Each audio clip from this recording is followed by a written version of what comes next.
de política comparada a mención honorífica, tiene una maestría en Derecho Constitucional también por la Universidad del Panteón en Adas de París 2, y está con nosotros desde la República de México, y es un honor para nosotros compartir este momento, y también damos la bienvenida a todos los estudiantes de la Facultad de Derecho y Ciencias Políticas que nos acompañan hoy también con nosotros desde la Universidad de Juárez Autónoma de Tabasco.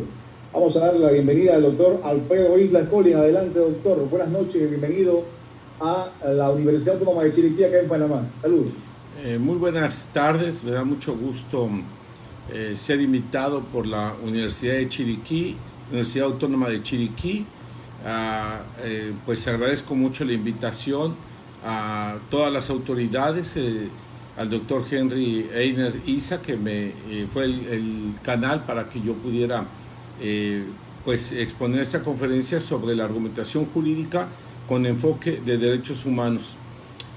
Bueno, este tema tiene que ver primero con qué es la argumentación jurídica, y consideramos en un sentido muy simple para que podamos entender, son los razonamientos lógico-jurídicos que se aplican con respecto a la norma jurídica a un caso concreto en conflicto, ¿sí? Entonces, esos razonamientos que se van a aplicar lógicamente para poder las normas jurídicas, pues en este caso son de derechos humanos, con contenido de derechos humanos, puedan aplicarse. En ese contexto, pues primero tenemos que entender cómo los últimos años los derechos humanos se universalizaron, pues principalmente por la globalización. Los derechos humanos se globalizaron, pues hemos visto cómo se mueve a cantidades muy grandes a escala mundial, pues no solamente capitales, tecnologías, sino también personas, para beneficio de las empresas transnacionales, y esto da lugar a que pues se desconocen valores, se destruye el medio ambiente, da lugar al hambre, a la desnutrición, a la violencia generalizada, y como consecuencia de ello, pues los tratados internacionales están en la comunidad internacional para su defensa. En ese contexto, lo que nosotros vamos a ver son cómo los derechos humanos, su fuente de ellos, las tenemos en Aristóteles. Luego vemos cómo la libertad y la igualdad ya la tenía conceptualizada, y se crean las bases desde los mismos griegos, y esto es muy importante porque más adelante vamos a ver cómo la jurisprudencia de distintos tribunales internacionales van en un péndulo entre la libertad y la igualdad, y vamos a ver cómo se va a debatir, por ejemplo, en temas como el aborto, como fumar marihuana, como la maternidad subrogada, como la utilización o no del cuerpo humano para investigaciones científicas, entre otros temas, en donde la justicia a la llamada a la americana propugna más por la libertad, y por otra parte tenemos la justicia a la europea, que finalmente es del sistema jurídico griego-romano, en el que América Latina, Europa del Este y del Oeste aplican, que se refiere más a la justicia por la igualdad. Entonces tenemos un péndulo entre la libertad y la igualdad, en donde el modelo anglosajón domina en algunos temas, y por otra parte en estos debates, en las sentencias, el modelo del sistema jurídico griego-romano.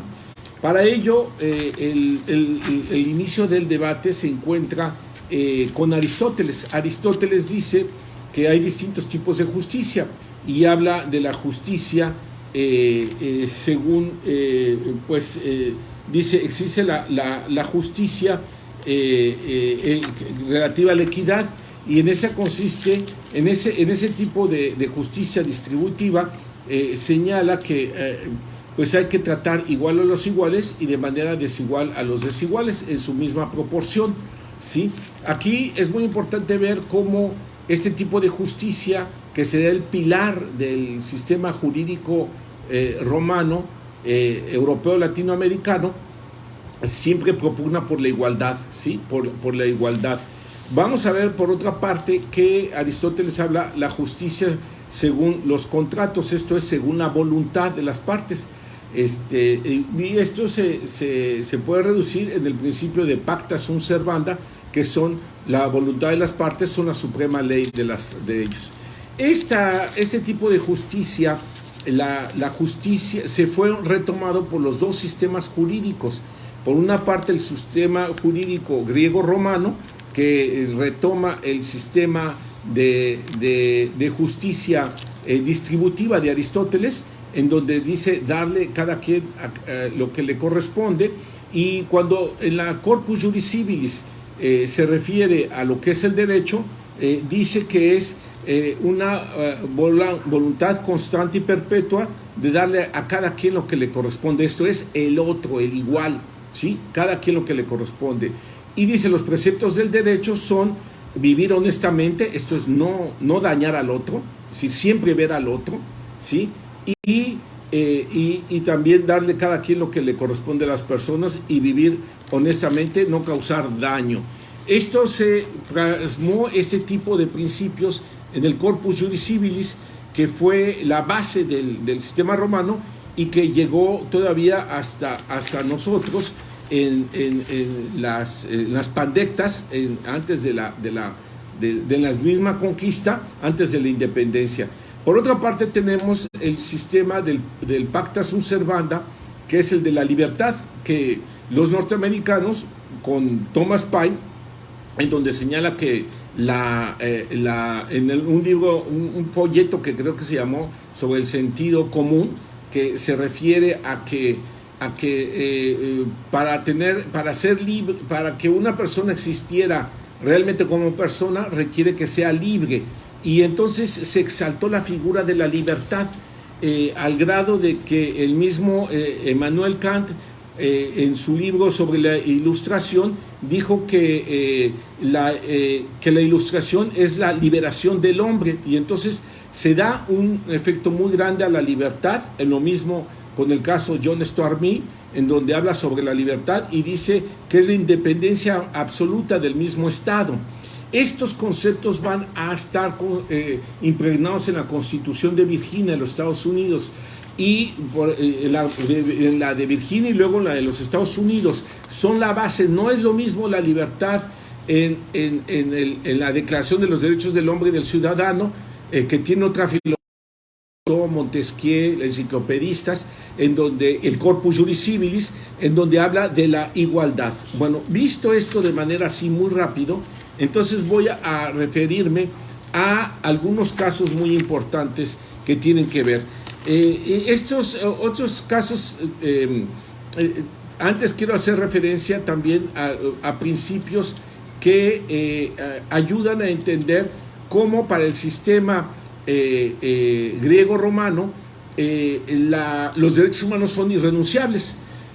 Ahora, la separación de estos dos modelos no es absoluta, porque, por ejemplo, el caso de México ha influido la jurisprudencia del sistema de la Corte Suprema de los Estados Unidos, y ha influido en varios casos como el aborto, el fumar marihuana, en donde se ve la influencia del sistema norteamericano.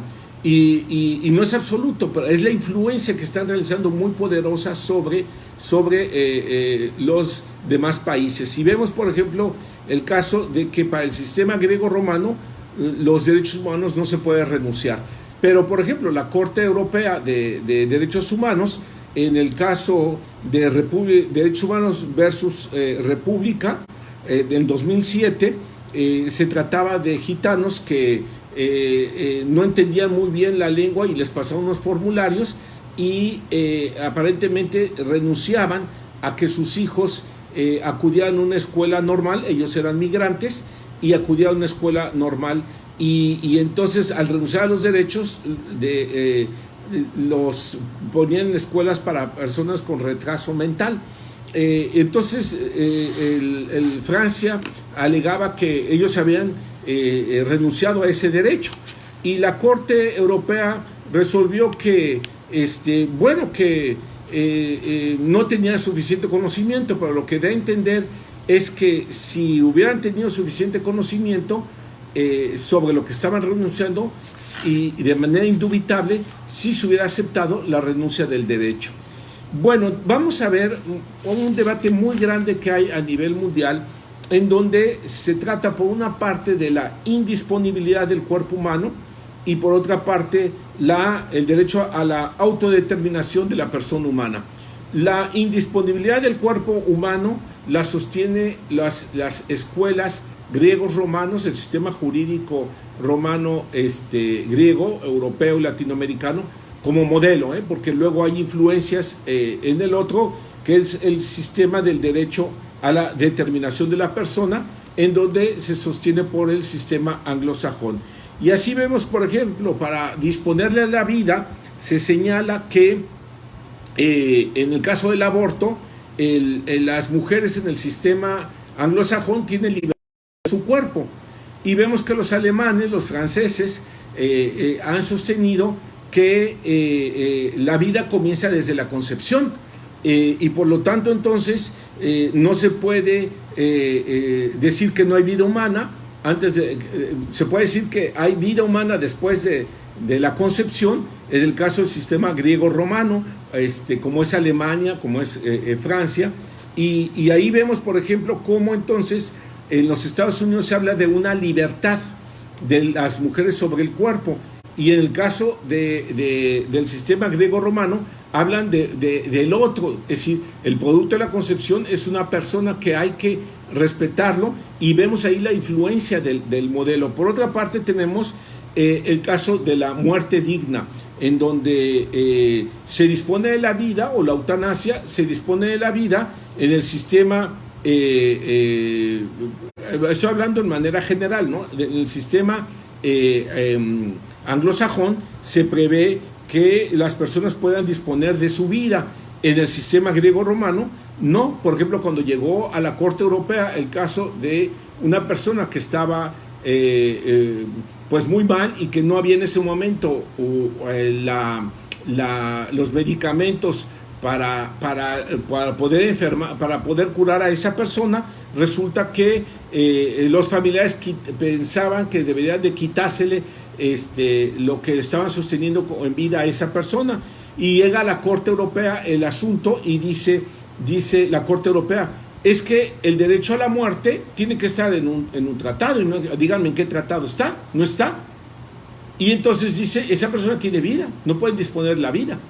En cambio el sistema anglosajón dice, sí se puede disponer. O el caso de usar el cuerpo, por ejemplo la prostitución. En el sistema por ejemplo francés, se dice que el uso del cuerpo no se puede disponer de él porque no está en el comercio. En el caso del sistema anglosajón sí se puede disponer, porque es parte de la dignidad, y las personas tienen la libertad para decidir, para escoger sobre lo que quieran hacer sobre su vida. Lo mismo en maternidad subrogada. ¿Cuáles son los argumentos concretamente?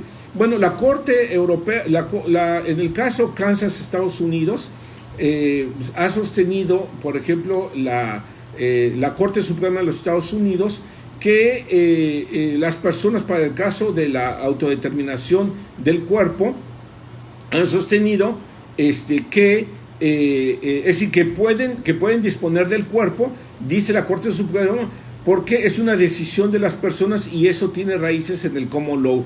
Por el contrario, en el sistema romanista dicen que todo cuerpo vivo es una persona, por lo tanto entonces no se puede disponer. Y dice, no se puede negociar el cuerpo, no se puede comprar, dice, no se puede violentar, ¿sí? Dice más el sistema romanista, no se puede decir que con el pretexto de la voluntad, con el consentimiento, se renuncia a la dignidad, a la calidad de lo humano, dice el sistema romanista. Dice, no se puede, se le tiene que reconocer la calidad de lo humano, es una exigencia de la igualdad, dice el sistema romanista. Está fuera del comercio, es una nueva concepción de la salud porque se quiere vender la sangre, y dice que la sangre no es propiedad privada, sino es propiedad pública para las necesidades de la humanidad, dice, y hay un nuevo orden de la humanidad corporal y se debe proteger a la salud de manera igual, y requiere protección. ¿Qué dice la otra escuela, la escuela anglosajona? Sí se puede disponer porque las personas pueden escoger, es de manera natural para ellos. Además dice la Declaración de los Derechos del Hombre y del Ciudadano en el artículo 6, dice el sistema anglosajón, dice el artículo más bien 5, dice todo lo que no está prohibido por la ley no se puede impedir. Y dice que lo que trata de hacer el sistema anglosajón es librarse del paternalismo del Estado, es que todos tienen de manera natural el derecho de escoger, y que en el caso Roe Wade, que fue sobre el aborto, en el sistema anglosajón, con respecto al embarazo, dice que existe un espacio que es privado y que la mujer tiene derecho, que forma parte a su libre intimidad y que tiene derecho a escoger sobre su cuerpo sin ver al otro, ¿sí? Sin ver al producto de la concepción. Alemania dice lo mismo, del artículo 2 de la ley. Ya les digo que hay intromisiones de uno y otro modelo. En Alemania dice que el artículo 2 de su ley fundamental, que las personas tienen libre desarrollo de su personalidad. Y en el derecho suizo se dice que se reconoce el derecho de la libertad y que esa libertad es la expresión de la autonomía individual y es la libertad de libre decisión de las personas. En ese contexto vemos nosotros cómo se está llevando a cabo la argumentación por modelos, en donde los modelos no son absolutos. Vemos por una parte el modelo anglosajón, en donde propugna siempre por la libertad, basada en los filósofos que habíamos dicho y basadas en su misma constitución, que entienden la libertad de una manera en donde está basado en sus filósofos y en el libre cambio, en donde generalmente no ven al otro. Y vemos que en el sistema romanista está basado en Aristóteles, está basado en el corpus juris civilis, en ver al otro, en la misma regla de oro que contiene la Biblia, que establece que es el libro que más ha influido en la humanidad, más traducciones ha tenido, y la regla de oro del derecho es: no hagas a otro lo que no quieras que te hagan a ti. Esa regla se ve inmiscuida en el sistema romanista, y va a pasar a los sistemas jurídicos de Europa y de América Latina. Y así vemos que en el caso del aborto en los Estados Unidos dice, pues hay un derecho de privacidad en el caso del aborto, y hay también la expresión de que el vientre, dice, mi vientre me pertenece, dice la sentencia, dice, el embrión, dice, solamente es un órgano que está vinculado con con el cuerpo de la mujer, no se puede ver de manera separada, ¿sí? Así vemos, por ejemplo, cómo las sentencias, que ya lo dejaremos para la explicación con mayor profundidad. Nada más quiero hacer referencia al caso de la marihuana, y cómo, por ejemplo, una sentencia de Colombia, por otra parte, el grupo mayoritario en Colombia propugna por la libertad para fumar la marihuana, basado en el libre desarrollo de las personas, en la dignidad, dice, y de la dignidad deriva el libre desarrollo de las personas.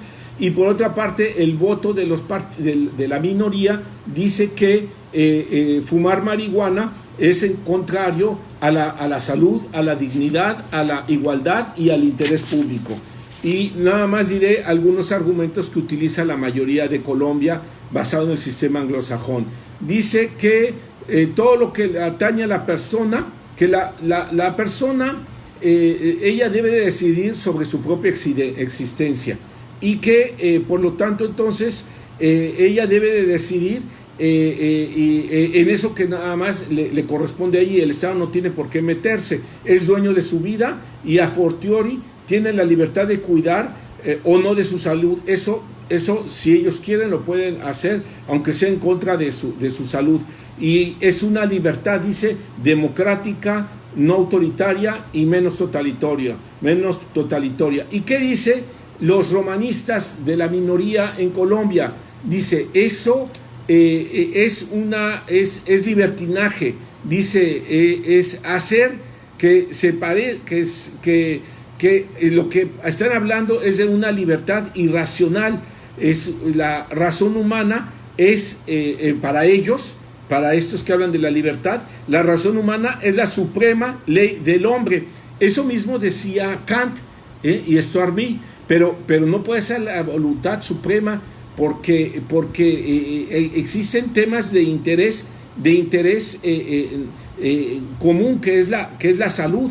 Y la salud va a afectar a esas personas, y además dice los estudios que hay, muchos jóvenes consumen marihuana y eso le está afectando a la sociedad, y es un derecho, el derecho a la salud es un derecho humano.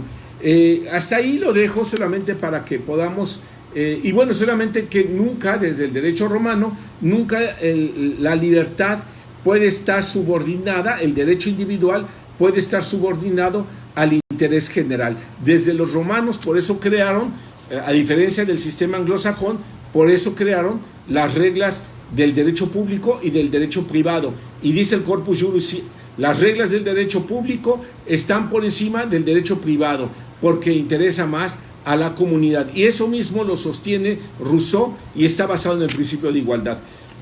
Yo creo que para efectos de exposición ya hay elementos suficientes para que ustedes puedan pues preguntar y puedan y tengan pues ampliar las preguntas sobre el tema. Gracias.